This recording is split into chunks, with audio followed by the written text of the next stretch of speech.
Good morning, everyone. Today's webinar is being recorded, so you will receive a link to this webinar later this morning.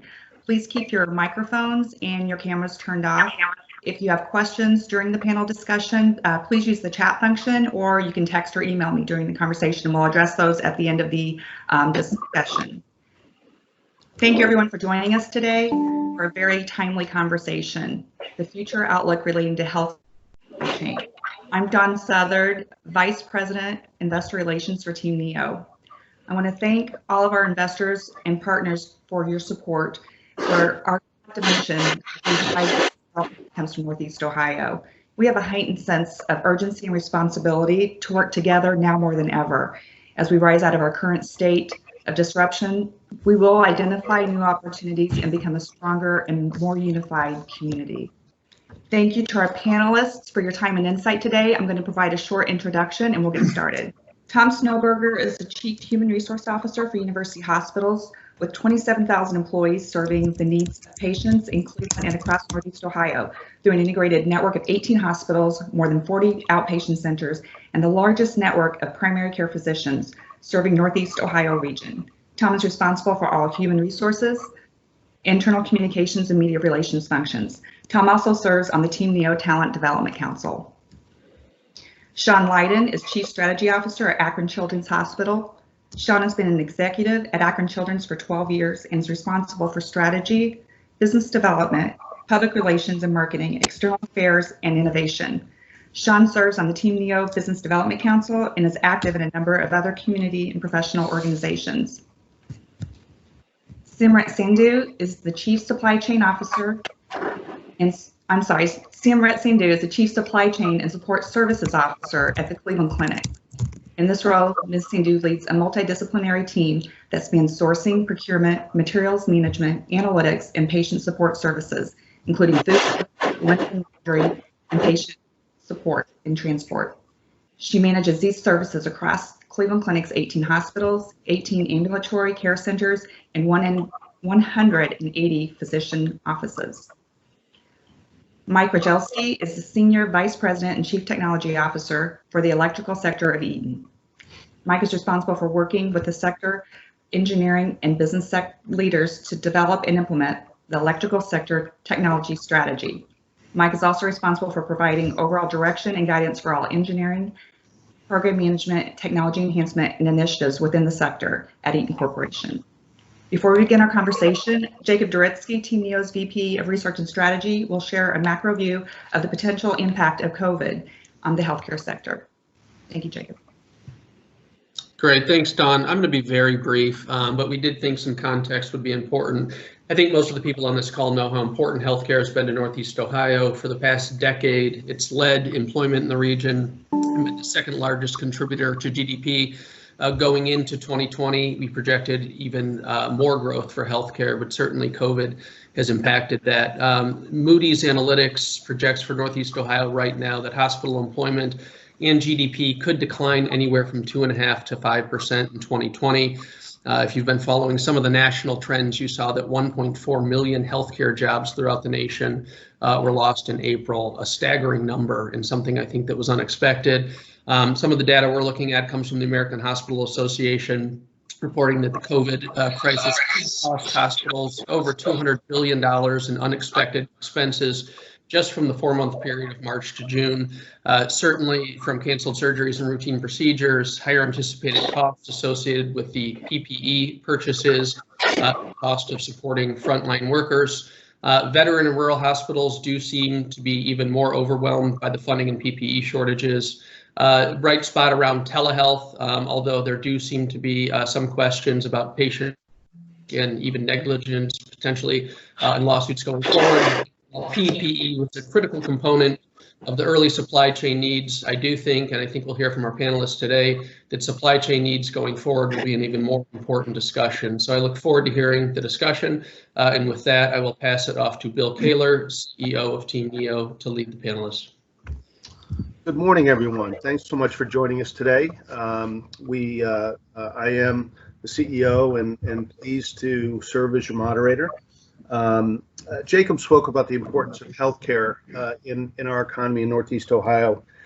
We certainly all heard about all the things the healthcare community has been challenged with over the last 2 or 3 months. And let's just take a moment and thank everyone for the way they've engaged, the way they've guided us through the crisis, either from a healthcare perspective or just a broader civic leadership perspective before we get started here. So thank you very much for that. What we're hoping to do today, because there have been a lot written about the challenges in the moment, we're trying to look forward here a little bit based on the learnings over the last few months or so, and we're going to do that through a conversation with the group here that represents various disciplines within the healthcare models, including as a current supplier, but also we're going to do it by thinking about the business model going forward and things maybe we can do to support the healthcare system, things maybe the healthcare system can do to support the economy, and how we can work together to make ourselves a more robust, community and economy going forward. With that, let's get started, if that's okay. And let's talk about critical operational and business lessons learned, and how that relates then to some strategies that our teams here is thinking about as we go forward. Shawn, can you start with some comments about different lessons learned throughout this period, and how that relates to how Akron General is thinking about its business model issues going forward? Sorry, I made a mistake. Akron Children's. I apologize. That's all right. No problem. Good morning, everybody. It's great to be with you. Bill, a couple of lessons learned from Akron Children's standpoint, and I want to stay at a pretty high level. One is what I would call kind of the move away from bricks and mortar. Healthcare historically has been a very brick and mortar centric, facility centric industry, and it's been quite remarkable to me how quickly we pivoted as a result of the pandemic. Number one, to really flip a switch and ramp up telemedicine and virtual health in general. We had an absolutely exponential increase in our telemedicine visits, as did the other hospitals in the region and nationally. We can maybe talk a little later about whether that trend will stick. The other related issue is remote work. So it's been quite amazing how many people at our organization have moved to working remotely. We had a new administrative building on the board in our capital budget over the next couple of years. We're almost certainly going to scrap that, and we're trying to figure out how much people will continue to work remotely. Second thing I'd mention is the power of collaboration. So it was interesting to me, as you all have probably read, the impact of COVID-19 on children has been relatively small compared to the adult population. So our role in the region in preparing for what we thought was going to be a surge in COVID cases was to back up and support our adult counterparts. And it was phenomenal for me to see how folks put kind of their competitive juices to the side and were able to work collaboratively to prepare for the pandemic. So that was impressive. And then the last thing I'd mention, Bill, is innovation. And I know that's one of the key pillars for Team NEO. And there are countless examples of how organizations have innovated during the pandemic. Some of that around PPE, around testing. It's been quite remarkable, and the innovation ecosystem in Northeast Ohio, I think, worked quite well. So that's another high level theme from our standpoint. Well, let's pick up on that. Thank you.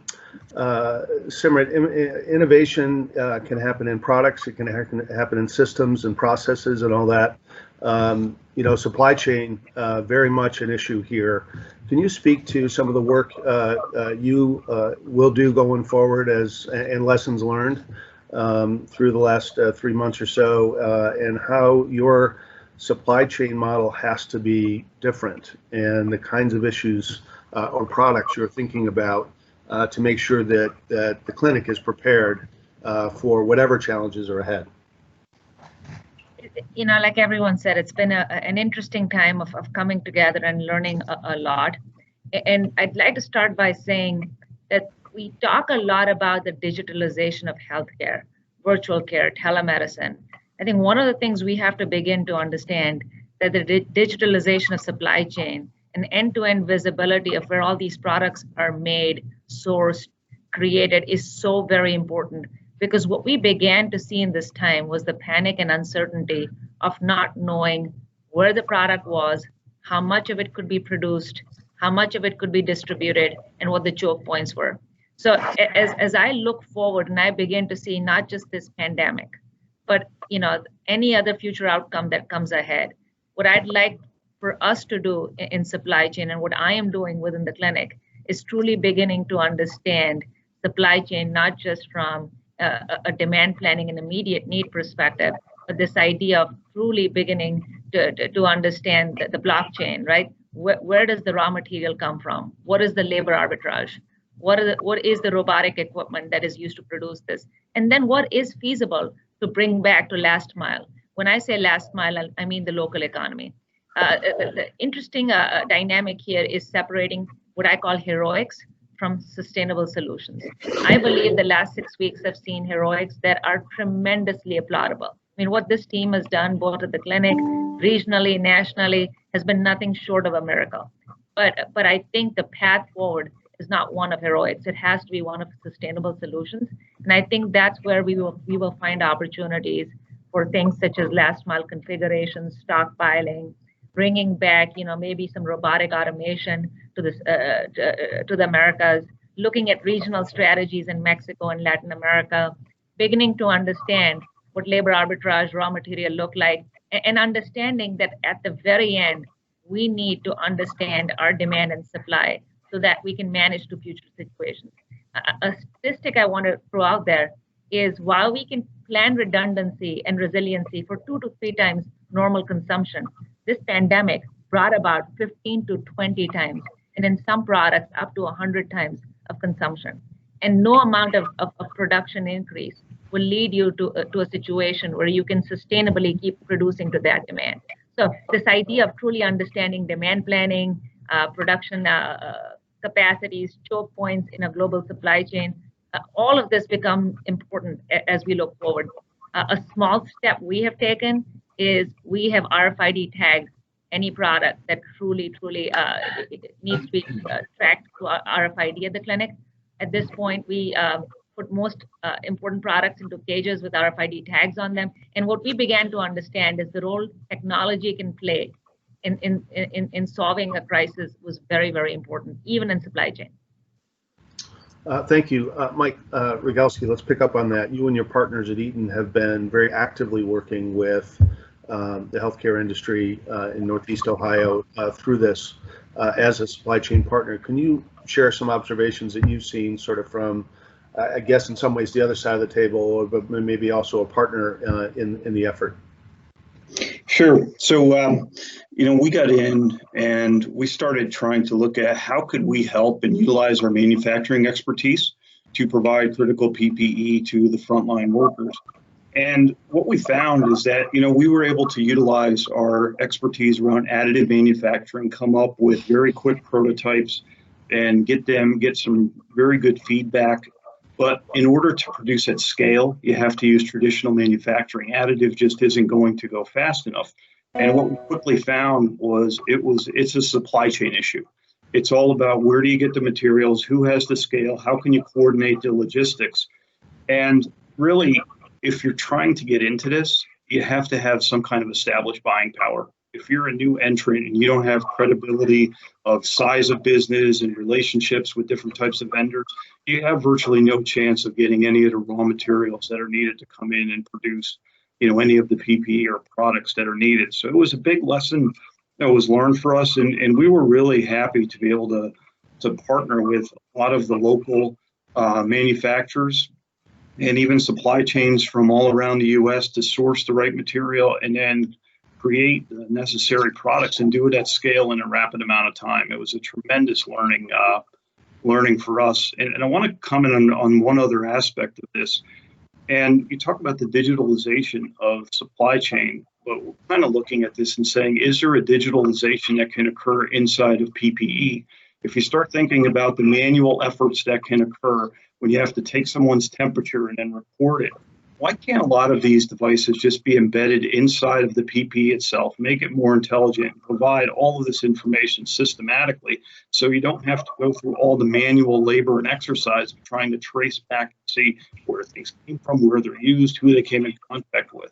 That's one of the innovations that we're looking at going forward, try to help resolve things for future benefit. Thank you, Mike. Matt Hammer, I saw that you had your hand raised. I'm going to come back to you in 1 second, but before we do, Tom Snowberger, we heard about digitization. We're hearing about different ways to think about supply chain, virtual models. What does that mean for talent, the kind of talent, the way you think about talent and training within your organization as you try and deploy new ways of thinking? Good morning to everybody, and thanks for having me. I think, again, building on the original question and the comments already mentioned, it goes back to what the lessons have been learned as it relates to the talent aspects of any organization, which we're still a human resource organization, hand-to-hand kind of environment. And what we've taken away from this situation that we've all lived through is that giving us all more credit that we're more adaptable to change than we may have given ourselves credit for. As it relates to a talent base, what we have learned from this is that we have a very adaptable workforce. We may have all gotten caught in at kind of our traditional roles, traditional ways of doing things, and then when something changes, removes the cheese, so to speak, you have a not necessarily a reason, but you have a mandate to think about adapting to the workforce in different ways. Using skill sets in different ways that may not have been utilized prior. And all this really comes back to what is the ultimate effect on the culture. So we're spending a lot of time currently looking at the way we did certain things from a talent base pre-COVID. What did we have to do during COVID? And what do we want to ensure that we embrace for continuity and consistency as we move post-COVID environment? Already mentioned remote work environment. That is going to probably be here to stay. And if you think about how people do work, measuring productivity, leadership accountability to manage a remote workforce, all those are different kinds of skills that most people have been trained and or have experienced in any of our careers. So it's not necessarily new skills immediately, but it's the way you deploy those skill sets, both in a leadership capacity, but also in technical roles. So we're going through that detailed learning process, and we do think coming out of this will be stronger. And we also, again, just emphasize the point that something good always comes from bad. And I think that we're trying to identify all those positive things around the workforce that we want to include as part of our culture. Thank you. Matt, you had your hand raised. Did you want to ask a question, Matt Hammer? Yeah, Bill, thanks. I certainly can wait till the end, and maybe that was a slightly inadvertent of me, but at the same time, talking about the manufacturing of PPE and then the need being multiplied by 5 to 15 to 20 times normal operations, is what the speakers mentioned a minute ago. How has, especially on the manufacturing side, how have considerations been considered in terms of decontamination and recycling in keeping those materials, once you have them produced and in use, getting those back and sort of re-putting those materials into the manufacturing process? Is that part of is that part of some of the new thinking, is taking them from disposable back into making it more circular and reusing them and remanufacturing, recycling? Do you mind if I take this? It's Simrit. Please do. Yeah. So initially, when we tried to solve the crisis from a provider perspective, our strategy was buy what you can, make with entities like Eaton what is necessary, but disinfect and reuse and do extended use of as much as you can. And while doing that, manage utilization to protocol, so you're not wasting the product. The issue is 80% of this product, as we know, is offshored, either in raw material or final product configuration. And almost all of it was built to be disposable. So when you design a product to be disposable versus reusable, and then you resort to disinfection as an emergency protocol, I would tell you the FDA gave a number of EUAs. We began disinfecting every one of these products. But by default, these products were designed for this to be one-time use. So I would answer by saying, yes, we did everything from using vaporized hydrogen peroxide to simple bleach to steam to disinfect or reuse almost every one of these products. But in reality, these products were not designed to be sterilized or cleaned. So what now we're going back and working with manufacturers on is absolutely the sustainable solution has to be a product that is designed for reuse, that is designed for raw material recycling. But initially, all these products were built from a purely disposable, one-time use criteria. And I think you're onto something. That is part of the solution. That's exactly what we're looking at. Hey, Bill, could I add in something on there? Go ahead. Yes. It's a very good point, and that's something actually, even though we were trying to do something very quickly, we paid a lot of attention to how can this be reused? Because if you're trying to replicate scale at 15, 20x, you can't do it on single source type of products or single use type of products. So we paid a lot of attention on how could any of the PPE be reused? Can it be done, wiped down with alcohol? Can it be put in an autoclave? So, to your point, we did pay a lot of attention to that, and I think that's going to be critical going forward. Shawn, might you speak to, and maybe we'll broaden it a little bit, but the cost trade-offs around that kind of issue that will factor into some of your strategic decision making going forward. Sometimes some of those types of products are going to be more costly. I assume your model has to assume you get more value down the road through reuse, but I'd be interested in how those kinds of issues factor into your strategic thinking. I'll let any of the others comment, but I mean, that's a math equation, right? A one-time versus a 10 to 20 time reuse. I mean, for us, it'll get down, it'll be easy, but realistically, it also fall into a redundancy plan as we're beginning to invest in things such as a laundry plant. We're planning around more reprocessing sites and sterilization. But I think the future, I believe what everyone on the panel here is saying and the questions that are being asked, getting to more sustainable, reusable products is absolutely where we need to be. Yeah, and I'll just add to that. And again, it gets back to what change does. Change does make you think differently. And certainly in the PPE environment, where we have now been a co-investor with along other 15 other health systems around the country in domestic manufacturing of critical needs that we have for the operational clinical operations that we have. So we become less dependent on tracking FedEx shipments coming from China and or other parts of Asia, where we can now track from the southwest of our own country. So I think again, would we have thought about that 6 months ago? Probably not.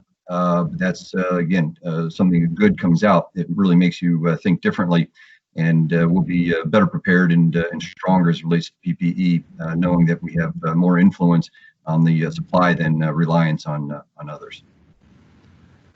So switching gears slightly, we've spoken a lot about PPE for obvious reasons. It's been the news, it's been critically important in this period, but I think, Simrit, you were saying the other day that that's only part of the equation. A larger portion of the spend is going to products that wouldn't be described PPE, but they are just as or more critical. and the supply chain implications of all that on reshoring really important. Maybe if you'd be kind enough to speak to that a little bit. Absolutely, and I'm sure everyone on the panel understands this far more than I do, but when I say that almost 80% of a lot of these products are offshored either in raw material, labor, or final product configuration, it became evidenced when people tried to find digital thermometers. Did anyone try to buy one of those digital thermometers from a distance that took your kid's temperature? You couldn't find one, right? And if you look at testing kits and this entire national dialogue around rapid tests, and why those tests are not available or the equipment, I think PPE is the face of the challenge. But everything that goes with the PPE, that if you peel far down enough, you begin to realize has a comparable challenge. When demand starts going up to that degree, what is that last mile or local solution for redundancy and resiliency? And I don't want to confuse this by saying everything's coming back and going to be produced locally or nationally. But I'm thinking about looking at supply chain differently and having local and national solutions to address this. So, but I think I'd like to hear from the others on the panel about this. Anyone facing testing issues?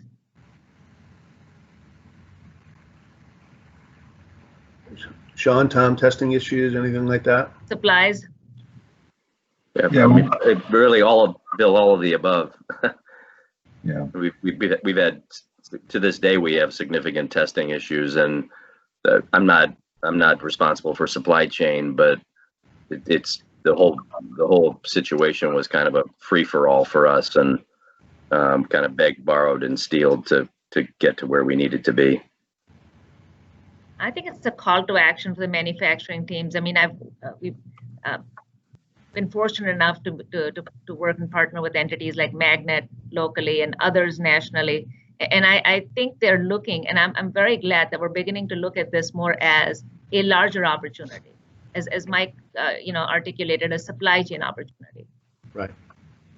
So we've got a few minutes left before we start losing people. I would be remiss in not asking a question about the path forward and the role that healthcare has an opportunity to play in the economy going forward that's different. I mean, take, for example, any manufacturing by any food processing business, the health and safety issues are way different, are deemed to be way different than they were before.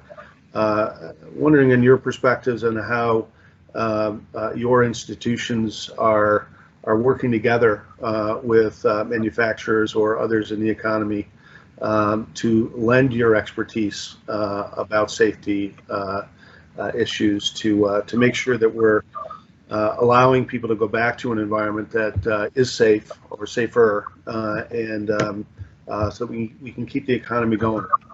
I guess Tom or Shawn, if you might start there. I think. Yeah, I'll glad to say, and similar. I'm sure we're all. I mean, we are in essence part of the community fabric. We're here for the benefit of the community, and it would be, in some respects, and is our accountability to ensure that we have using our expertise in partnering with our other parts of our economy. And so yes, we have. On an ongoing basis since probably the first week or two of the whole pandemic, providing access both in webcast form to small municipalities, large corporations here in the community, the direct access to our infectious disease physicians to help them in the early stages of managing the pandemic. And then since that time, and as it's matured, we have developed, in essence, our back to work playbook that now has been distributed throughout the community and organizations throughout Northeast Ohio for a very prescriptive process to ensure the safety, security, sanitization, and other items that all of us need to be mindful of, because this is an area for which we are experts. And I can appreciate we are not an expert in the banking business. So we would have to rely on those, and so we've tried to fill that void, as I know our other compatriot organizations in the community have as well. So it goes back to, it's an accountability that we have. We accept that accountability and been working very hard to ensure that there's access to information and access to people to help in the restabilization, so to speak, of the eventual return. Hey, Bill, let me add a comment. I think that this whole crisis has created a tremendous opportunity for partnership that's been realized. From a manufacturing point of view, we really got a chance to understand the needs of the healthcare community at a totally different level. I mean, you really got to hear what are the needs that are occurring in real time so you can respond to them, as opposed to hearing them fourth, fifth, sixth hand and then trying to create solutions around it. Similarly, when you think about a manufacturing environment, there's very tight on space. There's a lot of people, logistics on how people movement are thought out, but not necessarily to the degree to handle a pandemic. And we're not healthcare experts. So being able to leverage things like the playbook that Tom was referring to and bring those back and incorporate those into our manufacturing facility has really allowed us to then say, okay, we can do the right things to bring people back to work safely. So to me, this is just the starting point of what could be a very unprecedented and very fruitful collaboration going forward. Let me, thank you. Let me ask just one other question. Don Graves from KeyBank Foundation put a question in the chat. It relates to supply chain and also the present, the most recent actions in the community, and wondering, as it relates to supply chain and engagement in the community, is anybody, any of your institutions begun thinking about broadening the supply chain to help, some of our harder hit communities and ways to enhance employment of residents within our communities? Sure. To help address some of those same issues at the same time? I'll give you an example. I think that's a really good point. I think one of the things that we at the clinic did is we agree with the previous comment that the future is of reuse and disinfection. So we began to experiment a lot with the types of technologies and assets you would need to disinfect these products. And we're fortunate to own a laundry plant that Evergreen Cooperative runs on 105th Street, and we leased some space through them and set up a reprocessing center and allowed them to bring people in from the community, provide employment, because we believe that we could spend that money on trying to buy product from various sources, or we could invest in the community and get the community there to help us sort, recycle, disinfect the product. And we're able to provide a lot of employment locally, but also train people on these complex, what I would call reprocessing and sterilization functions, which I believe are sustainable jobs into the future. So just an example, but I completely agree with that. That also made us practice what I would call safety playbooks that we talk about, safely go back to work. So we've been working with a lot of that with our partners on Cleveland Clinic at Work, trying to do the same things with the community that we talked about in trying to ramp up to the new normal. Thank you. A closing comment from anybody? We bargained for 8:30. We're a little over, but thank you so much for everyone's input. Any closing comments from Shawn or Tom or Mike? Yeah, Bill, I just wanted to reinforce the comments that both Tom and Mike made regarding partnerships between healthcare systems and industry in Northeast Ohio. I mean, that's been a big area of focus of Akron Children's and our innovation function, and I think that's ripe for further development. We've found tremendous interest in the business community in Northeast Ohio. It's a great marriage. We have content, they have manufacturing and other expertise, and I think that's a really a great opportunity for economic development in our region. Thank you. Tom, did you want to say something? No, again, just echo. I mean, the word that comes to mind is interdependency. And I think, again, what have we learned through this process is that at some level, we all bring certain attributes to our community. And this only enhances our ability to expand those because we've had to rely on them during these last 3 months. So I think should be and hopefully will be a launching point for all of us to further strengthen those interdependencies to make our community stronger. So again, something good always comes from bad. And I think this will be another example that will be sustained beyond this particular pandemic. Great.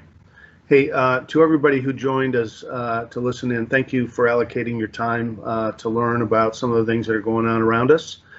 Shawn and Tom and Mike and Simrit, thanks for your sharing your expertise and perspectives from your organizations. We appreciate your partnership, and we hope everybody has a wonderful weekend. Let's keep going.